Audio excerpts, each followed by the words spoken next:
दोस्तों, I hope कि आप लोग भी ठीक होंगे और रेगुलर एक्सरसाइज कर रहे होंगे।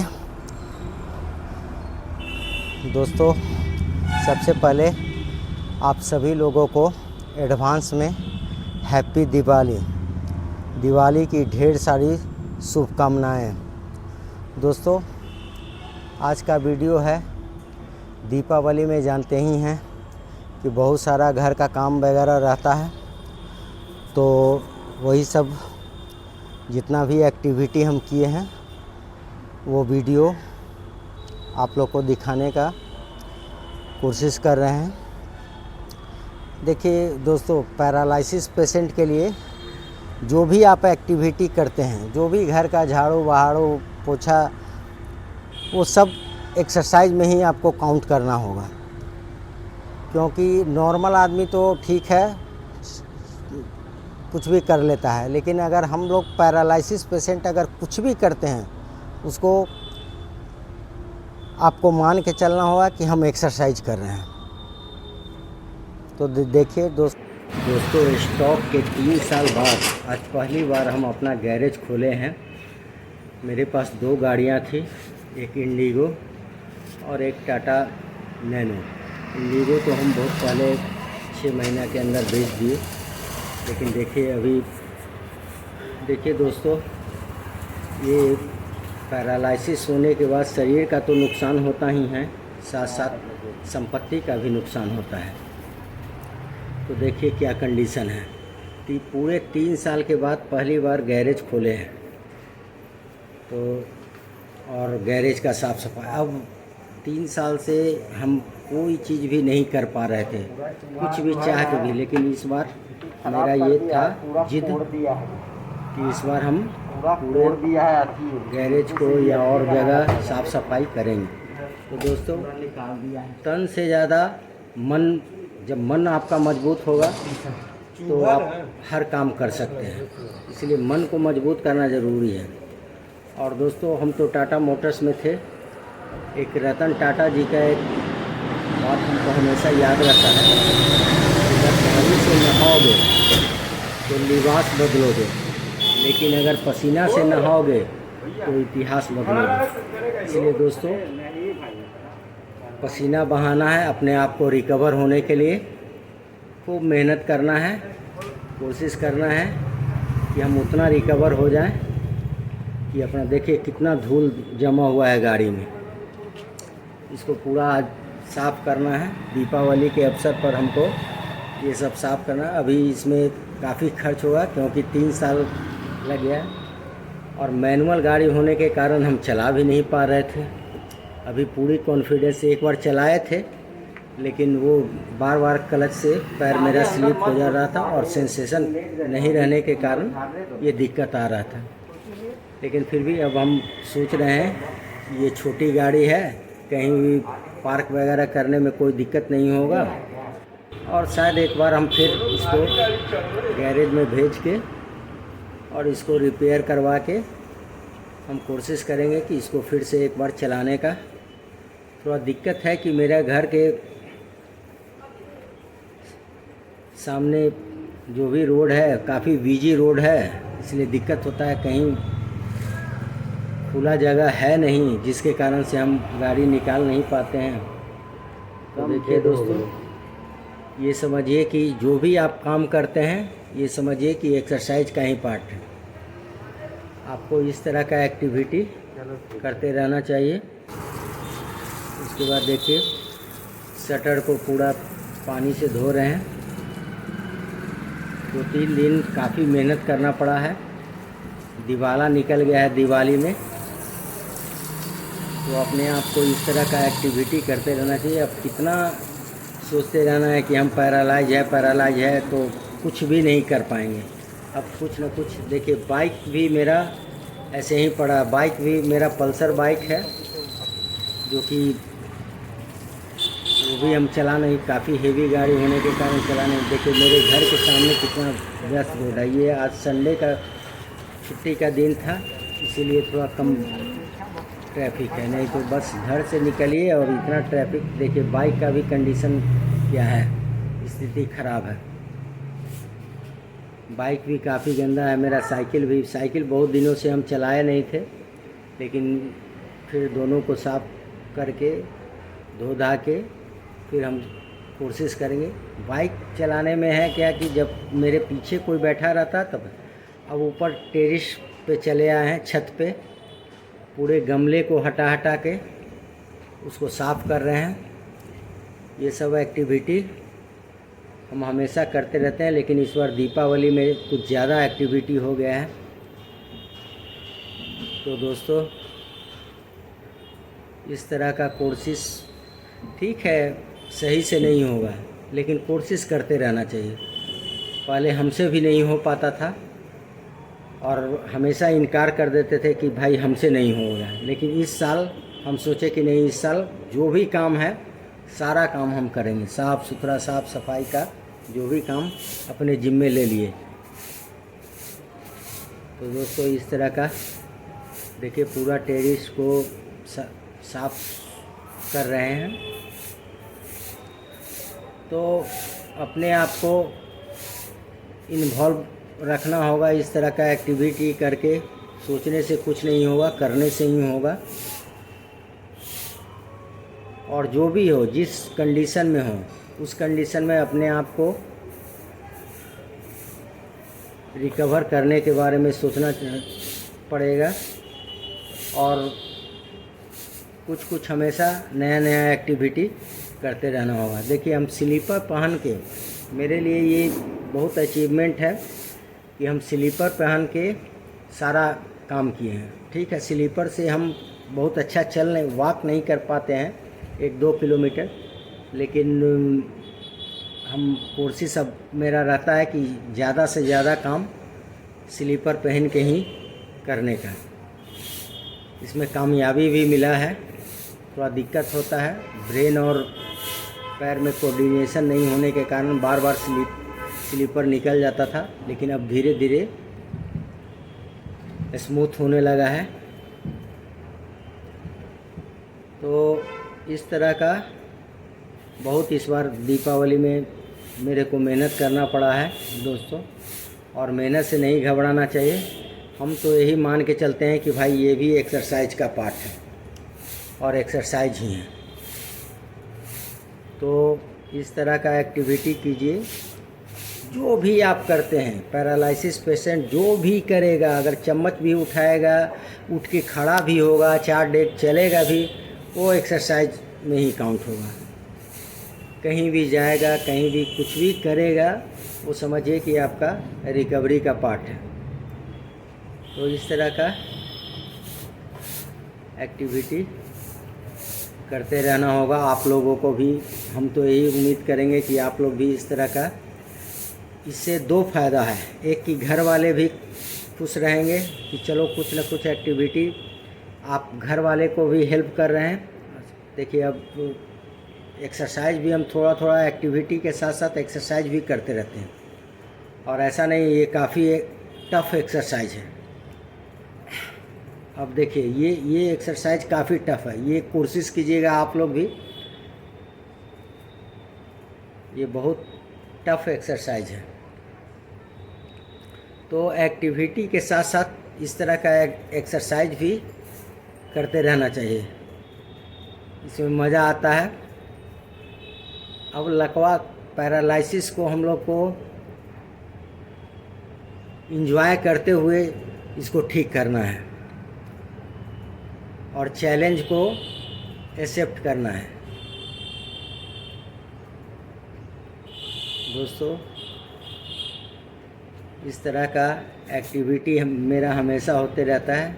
फिर देखिए एक एरिया को ख़त्म करके अब दूसरे एरिया को क्लियर कर रहे हैं। सारे गमले को एक जगह से दूसरे साफ जगह पे ले जा रहे हैं, फिर उस जगह को साफ सुथरा करेंगे। तो इस तरह का एक्टिविटी करना ही होगा, तभी हम लोग रिकवर हो पाएंगे और अपने आप को पैरालिसिस को भूलना होगा। दिखावा है, कब तक इसका दिमाग में एनी टाइम पैरालिसिस करते रहने से कुछ नहीं होगा, ना ही रोने धोने से होगा, कुछ करने से ही होगा पीछे।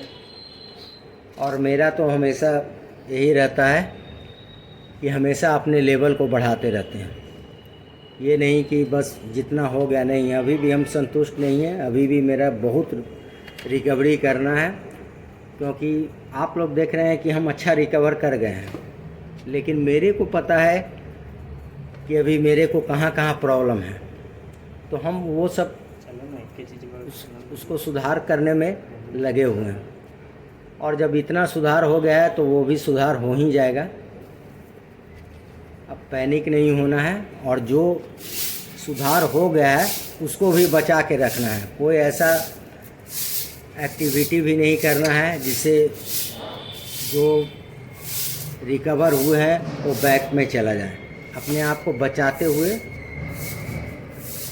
एक्टिविटी करना है या एक्सरसाइज करना है, क्योंकि ये बहुत दूसरा जीवन हम लोगों को मिला है भाई। ये बीमारी तो हम भी 6 महीना रोते गाते गुजारे हैं। अब देखिए, ये घर के अंदर का है, इफ़ेक्टेड हैंड से झाड़ू बहारू करने का कोशिश कर रहे हैं। ठीक है, अच्छे से नहीं हो रहा है, लेकिन फिर भी कोशिश करने से होगा ही, कुछ ना कुछ होगा ही, रिजल्ट मिलेगा ही। इफ़ेक्टेड हैंड से कर रहे हैं, बहुत प्रॉपर तो हो नहीं रहा है, लेकिन फिर भी मेरा संघर्ष जारी है, कोशिश जारी है। और धीरे धीरे छोटी छोटी कोशिश बड़ा एक दिन बड़ा धमाका करता है। और मेरा यही है, हमेशा हम ये नहीं कि हमेशा छोटा बड़ा सब कोशिश हमेशा करते रहते हैं। तो इस तरह का कोशिश एक्टिविटी करते रहना चाहिए। जब भी मौका मिले कुछ न कुछ एक्टिविटी करते रहना चाहिए। तो दोस्तों, हम तो उम्मीद करेंगे कि आप लोग भी इस तरह का एक्टिविटी जो जिस लेवल के हैं उस लेवल में अपने आप को प्रयत्न करते रहना होगा कि और अच्छा हम हो जाएं, और अच्छा किस तरह से हो। तो जब तक कि आप कोशिश नहीं करेंगे तब तक आपको कामयाबी नहीं मिलेगा। इसलिए कोशिश और एक ही काम को बार बार करना पड़ेगा, तभी वो परफेक्ट होगा। क्योंकि ब्रेन बिल्कुल भूल चुका है, हम लोग चलना भूल गए हैं, दौड़ना भूल गए हैं। तो जब हर एक ही काम को बार बार एक ही चीज़ को प्रैक्टिस में लाएंगे तो दोनों में कोऑर्डिनेशन आएगा। देखिए, ये काफ़ी टफ है, हम बैठ के चल के झाड़ू बहारू कर रहे हैं। तो इस तरह का एक्टिविटी हम हमेशा करते रहते हैं। इस बार कुछ ज़्यादा एक्टिविटी हुआ। अब देखिए, उसके बाद फिर पोछा लगा रहे हैं। घर में पोछा का भी काम तो मेरे को शर्म नहीं आता है। हम तो यही सोचते हैं कि भाई कुछ भी करो, लेकिन अपने आप को ठीक होना है, चाहे कुछ भी हो जाए।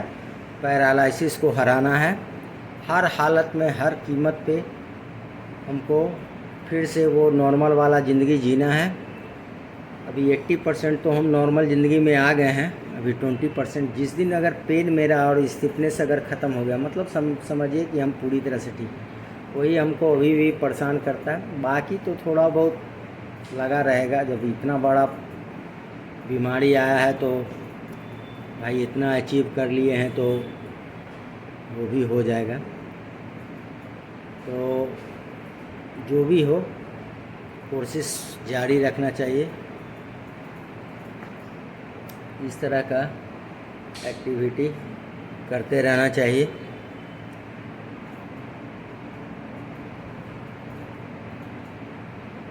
और कभी भी घबराना नहीं चाहिए, अपने आप को पॉजिटिव रहना चाहिए, विल पावर स्ट्रॉन्ग रखिए, सब काम होगा।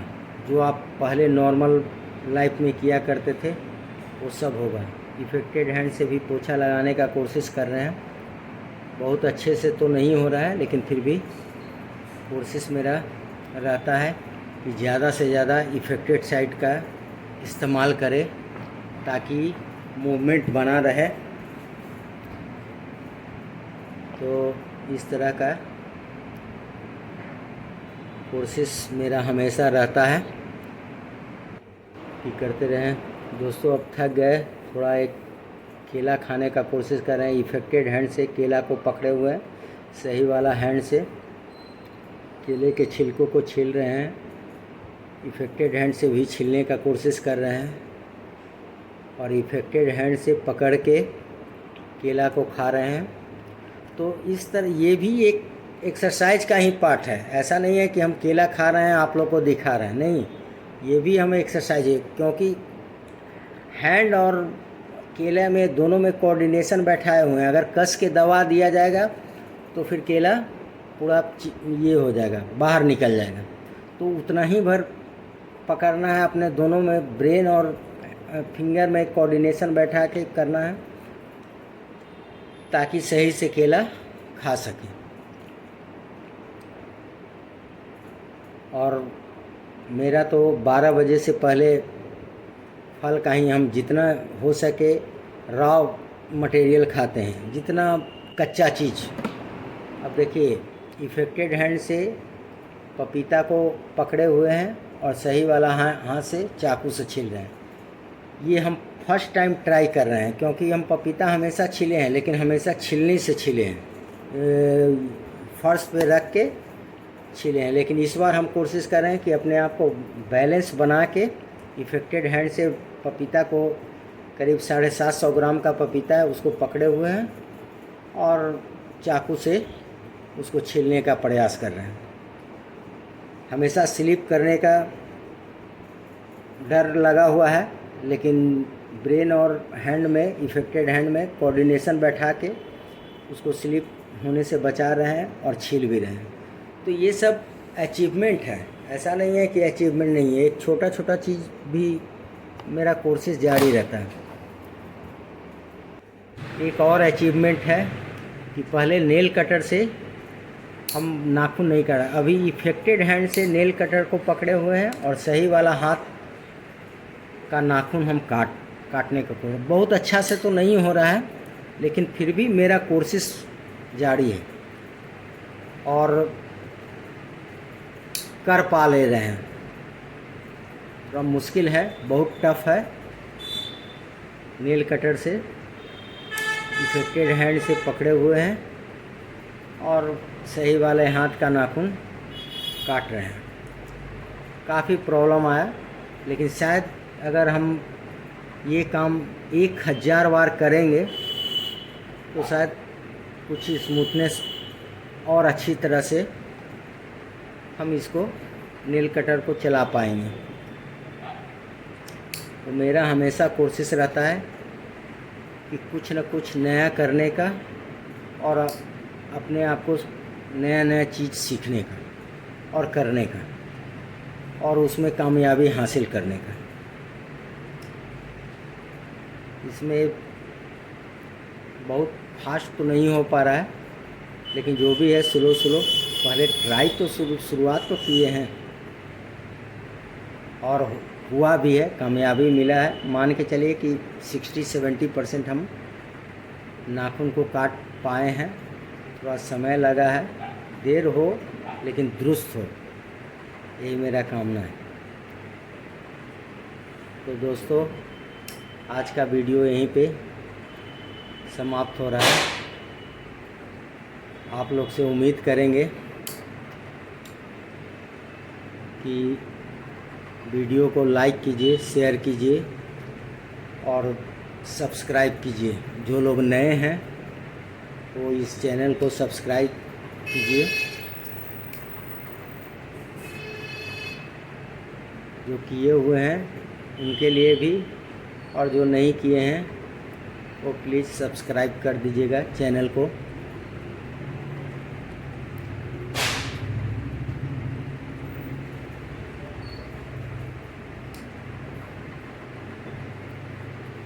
तो इस तरह का एक्टिविटी आप लोग भी नए नया एक्टिविटी, कपड़ा पहनने का कुछ नया नया हमेशा करते रहना चाहिए। थैंक यू दोस्तों, मिलते